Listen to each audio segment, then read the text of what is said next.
Hello friends, I am Adhar Barua. Today again I am going to discuss about correction of common errors. Hidinakhon ami common errors সম্পর্কে আলোচনা কৰিছিলো আৰু কেইটামান point আছে সেই point কেইটা আলোচনা কৰিম আৰু correction of common errors আলোচনা কৰাৰ আগে ভিউয়াৰ্স সকলক মই অনুৰোধ জনাব বিচাৰিছো যাতে মোৰ ইউটিউব চেনেলটো তেওঁলোকে সাবস্ক্ৰাইব কৰি লয় আৰু যেটো বেল আইকন আছে হেতু যাতে প্ৰেছ কৰি দিয়ে তেতিয়া হলে মই যেবিলাক ভিডিও আপলোড দি থাকো তেওঁলোকে খুব সহজৰে পাব এতিয়া মই টপিকটো লৈ আহিছো টপিকটো ইতিমধ্যে মই কৈছোৱে কাৰেকশ্যন অফ কমন এৰাৰ্ছ প্ৰথম আমি আলোচনা কৰিম errors in the use of verbs আমি কিছুমান ভাৰ্ব ভুলকে ব্যৱহাৰ কৰো আৰু হেতুত আমি সাৱধান হোৱা উচিত আৰু বাক্যবিলাক আমি চালে তৎক্ষণাত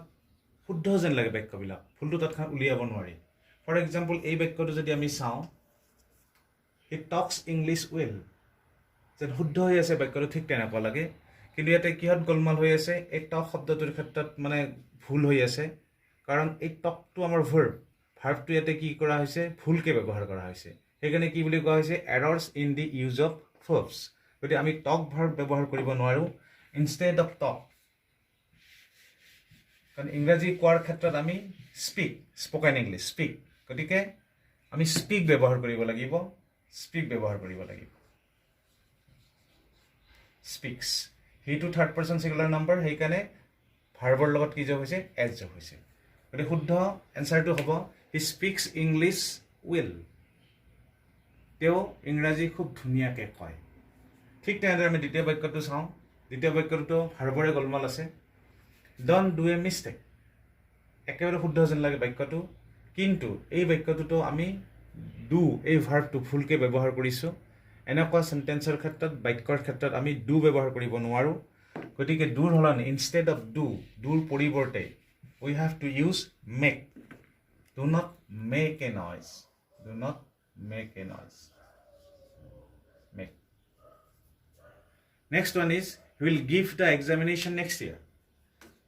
ইয়াৰ পিছৰ বছৰত তেওঁ কি দিব পৰীক্ষা দিব নাইবা পৰীক্ষাত বহিব গতিকে ইয়াতে কি লিখা হৈছে he will give পৰীক্ষা দিব আমি সাধাৰণতে দিব বুলি কওঁ সেইকাৰণে গিভ ব্যৱহাৰ কৰা হৈছে কিন্তু এই গিভ যেটো ভাৰ্ব আমি ব্যৱহাৰ কৰিছো ইয়াত ভুল কৈ ব্যৱহাৰ কৰা হৈছে গিভৰ হলনে আমি লিখিব লাগিব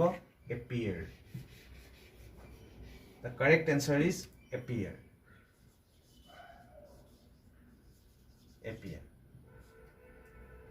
গতিকে ছাত্ৰ ছাত্ৰীবিলাকে এনেকুৱা ভুলবিলাকৰ ক্ষেত্ৰত মনোযোগ দিয়া উচিত কাৰণ ইতিমধ্যে আমি গম পালো ভাৰ্বৰ ক্ষেত্ৰতো বাক্যবিলাকত কি থাকিব পাৰে ভুল থাকিব পাৰে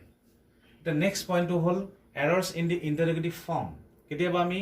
interrogative নাইবা interrogative formটো আমি ভুলকৈ ব্যৱহাৰ কৰো interrogative form this is interrogative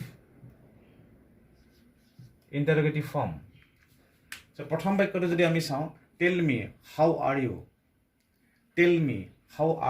এই বাক্যটো শুদ্ধ যেন লাগে কিন্তু এই বাক্যটো ভুল হৈ আছে tell me how you are that means এই বাক্যটোত আমি ইন্টাৰোগেটিভ ফৰ্ম ব্যৱহাৰ কৰিব নোৱাৰো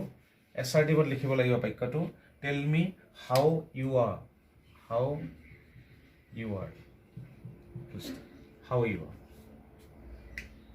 next how you like my idea how you like my idea ইন্টাৰোগেটিভ হৈ আছে কিন্তু বাক্যটো ভুল হৈ আছে এইকাৰণে ভুল হৈ আছে যদি বাক্যটো আমি ইন্টাৰোগেটিভত লিখিব লগা হয় তেতিয়া হলে ইউ সাবজেক্টৰ আগত কি লাগিব অক্সিলাৰি ভাৰ্ব লাগিব গতি how do you like my idea যদি বাক্যটো শুদ্ধ কৰি লিখিব লগা হয় তেতিয়া হলে ইয়াতে আমি ডু ব্যৱহাৰ কৰিব লাগিব how do you like my idea মোৰ ধাৰণাটো তোমালোকে কেনেকুৱা পাইছা next why he went there দেখাত বাক্যটো শুদ্ধ যেন লাগে আৰু বাক্যটোত ইন্টাৰোগেটিভ মাৰ্কস যেহেতু দিয়া হৈছে গতিকে এই বাক্যটো আমি এনেকৈ লিখিব নোৱাৰো ইয়াত অক্সিলাৰি ভাৰ্ব এটা লাগিব আৰু সেই অক্সিলাৰি ভাৰ্বটো আমি সাবজেক্টৰ আগত লিখিব লাগিব গতিকে শুদ্ধকৈ যদি আমি বাক্যটো লিখিব লগা হয় তেতিয়াহলে কি হ'ব why did ইয়াতে did লাগিব why did he আৰু ইফালে did ব্যৱহাৰ কৰা মানে when টো আমি past formত লিখিব নোৱাৰো why did he go there এটোহে শুদ্ধ why did he go there আৰু মোৰ বিশ্বাস ছাত্ৰ ছাত্ৰীবিলাকে বুজি পাইছে এইটো মনত ৰাখিলে হ'ল কাৰণ ডিড লিখা মানে বাক্যটো আমি পাষ্ট টেন্সত লিখিছোঁ গতিকে সেইকাৰণে পুনৰ আমি মেইন ভাৰ্বটো পাষ্ট ফৰ্মত লিখিব নোৱাৰোঁ সেইকাৰণে ৱেণ্টৰ সলনি আমি কি লিখিব লাগিব গ' হোৱাই ডিড হি গ' ডিয়াৰ এইটো আমাৰ শুদ্ধ উত্তৰ নেক্সট হ'ল পইণ্টটো হ'ল এৰাৰ্ছ ইন দ্য ইউজ অফ এডভাৰ্বছ আমাৰ কিছুমান বাক্যত এডভাৰ্বটো ভুলকৈ ব্যৱহাৰ কৰা হয় গতিকে এডভাৰ্ববিলাকৰ ওপৰতো আমি চকু দিব লাগিব বাক্য এটা যেতিয়া আমি শুদ্ধ কৰিব লগা হয় ইয়াত মই উদাহৰণ এটা লিখিছোঁ he works hardly to shine in life he works hardly to shine in life জীৱনটো উজ্জ্বল কৰিবলৈ নাইবা জীৱনটো ভাল কৰিবলৈ খুব কষ্ট কৰে কিন্তু ইয়াত আমি হাৰ্ডলি ব্যৱহাৰ কৰিব নোৱাৰোঁ ইয়াত কি হ'ব hard he works hard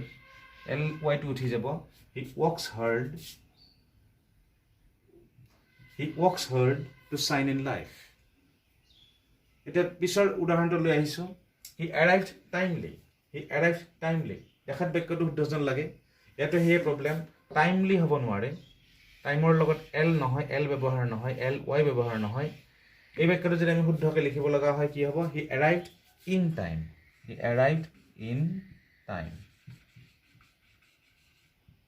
this is the correct answer he arrived in time তেওঁ সময়মতে আহি উপস্থিত হৈছিল নেক্সট পইণ্টটো হ'ল এৰৰ্ছ উইথ কনজাংচন ব্যৱহাৰৰ ক্ষেত্ৰত আমাৰ কি থাকিব পাৰে ভুল থাকিব পাৰে নাইবা ভুল হ'ব পাৰে গতিকে কনজাংচনৰ ওপৰতো আমি চকু দিব লাগিব যেতিয়া আমি বাক্য এটা শুদ্ধ কৰিব লগা হয় প্ৰথম বাক্যটো আমি চাই লওঁ I doubt that he will come মোৰ সন্দেহ আছে যে তেওঁ যে আহিব ইয়াত ডেট ব্যৱহাৰ কৰিব নোৱাৰোঁ ডেট কনজাংচন ইয়াতে ব্যৱহাৰ নহয় instead of date we have to use আমি কি ব্যৱহাৰ কৰিব লাগিব ইফ কনজাংচনটো ব্যৱহাৰ কৰিব লাগিব I doubt if he will come I doubt if he will come মোৰ সন্দেহ আছে যে তেওঁ যে আহিব নেক্সট আৰু এটা উদাহৰণ আমি চাই লওঁ wait until I do not return ইয়াত ডু নটটো নালাগে ডু নট ব্যৱহাৰ কৰাৰ কোনো প্ৰয়োজন নাই আমি চিম্পলি বাক্যটো এনেকৈ লিখিব পাৰোঁ ৱেইট আনটিল আই ৰিটাৰ্ণ অপেক্ষা কৰক মই নহালৈকে ৱেইট আনটিল আই ৰিটাৰ্ণ তেনেকুৱাকৈ লিখিলে বাক্যটো কি হৈ যাব শুদ্ধ হৈ যাব নেক্সট 3 নম্বৰ উদাহৰণ as he is ill so' he can not go' বাক্যটো পঢ়ি চালে শুদ্ধ যেন লাগে এজ হি ইজ ইল যিহেতু তেওঁৰ বেমাৰ চ' হি কেন নট গ' তেওঁ যাব নোৱাৰে কিন্তু ইয়াত আমি শ্ব'টো ব্যৱহাৰ কৰাৰ কোনো প্ৰয়োজন নাই ইতিমধ্যে আমি এজ কনজাংচনটো ব্যৱহাৰ কৰিছোঁ as is a conjunction as কনজাংচনটো আমি ব্যৱহাৰ কৰিছোঁ গতিকে বাক্যটো এনেকুৱা হ'ব as he is ill he can not go' that means শ্ব'ৰ কোনো প্ৰয়োজন নাই চ' লিখাৰ প্ৰয়োজন নাই আৰু যদি শ্ব'টো আমি লিখোঁ তেতিয়াহ'লে বাক্যটো ভুল হ'ব এইবাৰ আহিছোঁ আন এটা প্ৰব্লেম লৈ এৰাৰ্ছ ইন দি ইউজ অফ প্ৰিপ'জিশ্যন ব্যৱহাৰ কৰাৰ ক্ষেত্ৰত আমাৰ কি থাকিব পাৰে বাক্যবিলাকত ভুল থাকিব পাৰে ফৰ এক্সাম্পল এই বাক্যটো যদি আমি চাওঁ open page 50 of your book একেবাৰে শুদ্ধ যেন লাগে বাক্যটো open page 50 of your book কিন্তু পেজৰ আগত আমাৰ এটা কি লাগিব প্ৰিপ'জিশ্যন এটা বহুৱাব লাগিব আৰু সেই প্ৰিপ'জিশ্যনটো কি হ'ব at open at page 50 of your book গতিকে এনেকৈ আমি বাক্যটো শুদ্ধ কৰিব লাগিব দ্বিতীয় বাক্যটো হ'ল হিল ৱৰ্ক চিন্স টুমৰো তেওঁ অহাকালিৰ পৰা কি কৰিব কাম কৰিব ইয়াত কিন্তু চিন্স নহয় চিন্সৰ সলনি কি হ'ব ফ্ৰম প্ৰিপ'জিশ্যনটো আমি ইয়াতে ব্যৱহাৰ কৰিব লাগিব he'll work from tomorrow next errors in the use of gerund ব্যৱহাৰ কৰাৰ ক্ষেত্ৰতো বহুত আমি ভুল দেখা পাওঁ ইয়াত মই দুটা এক্সাম্পল লৈ আহিছোঁ এতিয়া ক্লিয়াৰ হ'ব গোটেই কথাখিনি প্ৰথম উদাহৰণটো হ'ল আই ইনচিষ্ট ইউ টু গ' ডিয়াৰ বাক্যটো আমি এনেকৈ লিখিব নোৱাৰোঁ বাক্যটো আমি এনেকৈ লিখিব লাগিব I insist on your going dear gerund means ভাৰ্বৰ লগত আই এন জি যোগ হৈ থাকে I insist on your going dear আৰু বাক্যৰ গঠনটো সেইমতে সলনি হৈ যায় দ্বিতীয় বাক্যটো I prefer to read than to write এই বাক্যটো আমি এনেকৈ শুদ্ধ কৰিব লাগিব I prefer reading to writing reading ভাৰ্বৰ লগত আই এন জি যোগ দিছোঁ ৰিড ভাৰ্বৰ লগত আইএনজি যোগ দিয়া হৈছে আৰু ৰাইট ভাৰ্বৰ লগত আইএনজি যোগ দি কি কৰা হৈছে জিৰান কৰা হৈছে আৰু এনেকুৱাকৈ আমি এই বাক্যবিলাক শুদ্ধ কৰিব পাৰোঁ নেক্সট পইণ্টটো হ'ল মিছইউজ of the positive form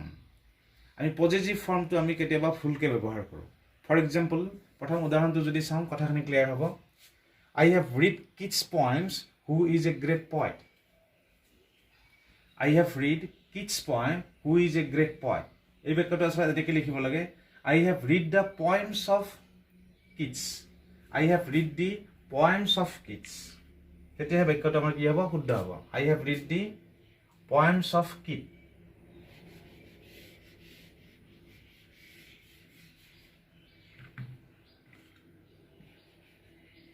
I have read the poems of Keats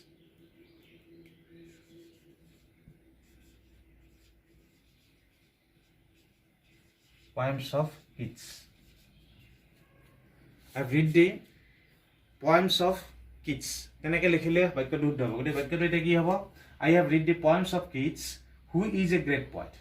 I have read the poems of Keats who is a great poet গতিকে এনেকৈ আমি পজিটিভ ফৰ্মটো ব্যৱহাৰ কৰিব লাগিব নেক্সট আৰু এটা উদাহৰণ লৈছোঁ everybody loves Shakespeare and Tennyson's poems everybody loves Shakespeare and Tennyson's poem ফুল থকা যেন নালাগে কিন্তু ইয়াত আমি এটা এপষ্ট্ৰফি ব্যৱহাৰ কৰিব লাগিব পজিটিভ কৰিব লাগিব তেতিয়াহে বাক্যটো শুদ্ধ হ'ব everybody loves Shakespeare's and Tennyson's poem টেনিছনৰ নামটোৰ ক্ষেত্ৰত যেনেকৈ আমি এপষ্ট্ৰফি এছ ব্যৱহাৰ কৰিছোঁ ঠিক তেনেদৰে শ্বেক্সপিয়াৰৰ নামটো লিখোঁতে আমি এপষ্ট্ৰফি এছ ব্যৱহাৰ কৰিব লাগিব গতিকে everybody loves Shakespeare's and Tennyson's poem and last one use of negative ব্যৱহাৰ কৰাৰ ক্ষেত্ৰতো সঘনাই ভুল কৰা দেখা যায় নাইবা তেনেকুৱা বাক্যবিলাক পৰীক্ষাত আহি থাকে প্ৰথম বাক্যটো হ'ল there is not anybody here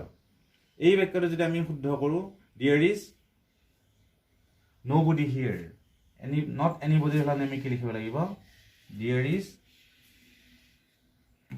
nobody here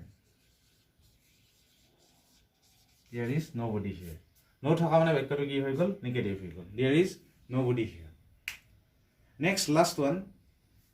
anyone doesn't know the truth anyone does not know the truth কোনেও সত্যটো নাজানে এই বাক্যটো যদি আমি শুদ্ধ কৰিব লগা হয় এনিওয়ানৰ সলনি আমি কি ব্যৱহাৰ কৰিব লাগিব no one so no one knows the truth কোনে সত্যটো নাজানে গতিকে এনেকুৱাকৈ আমি বাক্যবিলাক কি কৰিব লাগিব শুদ্ধ কৰিব লাগিব আৰু মোৰ বিশ্বাস ছাত্ৰ ছাত্ৰীবিলাকে গোটেই কথাখিনি বুজি পাইছে আৰু যদি বুজি পাইছে এতিয়া ছাত্ৰ ছাত্ৰীবিলাকে খুব ধুনীয়াকৈ ফ্ৰেণ্ডছবিলাকে খুব ধুনীয়াকৈ বাক্যবিলাক শুদ্ধ কৰিব লাগিব আৰু মই সিদিনাও কৈছিলোঁ বাক্য এটা শুদ্ধ কৰাৰ আগে মনত এই বেমাৰ কথা আনিব লাগিব কোনোবা বাক্যৰ আৰ্টিকুলাৰ বেমাৰ থাকিব পাৰে আৰ্টিকুলাৰ ব্যৱহাৰটো ভুলকৈ থাকিব পাৰে কোনোবা বাক্যত এডভাৰ্বৰ ব্যৱহাৰ ভুলকৈ থাকিব পাৰে কোনোবা বাক্যত এডজেক্টিভৰ ভুল ব্যৱহাৰ থাকিব পাৰে কোনোবা বাক্যত আৰ্টিকুল ভুলকৈ ব্যৱহাৰ হ'ব পাৰে আৰু কোনোবা বাক্যত যিটো ভাৰ্ব মেইন ভাৰ্বটোৱে ভুলকৈ ব্যৱহাৰ হৈ থাকিব পাৰে ফৰ এক্সাম্পল মানে উদাহৰণ এটা লৈছিলোঁ আজি হি টক্স ইংলিছ ৱেল আমি টক্স লিখিব নোৱাৰোঁ হি স্পীক্স ইংলিছ ৱেল আমি স্পীক লিখিব লাগিব গতিকে বাক্যবিলাক শুদ্ধ কৰোঁতে ভিউৱাৰ্ছবিলাকে নাইবা ছাত্ৰ ছাত্ৰীবিলাকে খুব সাৱধান হোৱা উচিত প্ৰথমতে তাৰ বেমাৰটো উলিয়াই ল'ব লাগিব ক'ত ভুল হৈ আছে আৰু সেইমতে বাক্যবিলাক যদি শুদ্ধ কৰে তেতিয়াহ'লে ছাত্ৰ ছাত্ৰীবিলাকৰ একো অসুবিধা নহ'ব নাইবা ভিউৱাৰ্ছবিলাকে গোটেই কথাখিনি ধুনীয়াকৈ বুজি পাব নাইবা শুদ্ধ কৰিব পাৰিব গতিকে আজি আৰু মই বেছি দীঘলীয়া নকৰোঁ সকলোকে ধন্যবাদ জনাই মই ইয়াতে সামৰণি মাৰিছোঁ থেংক ইউ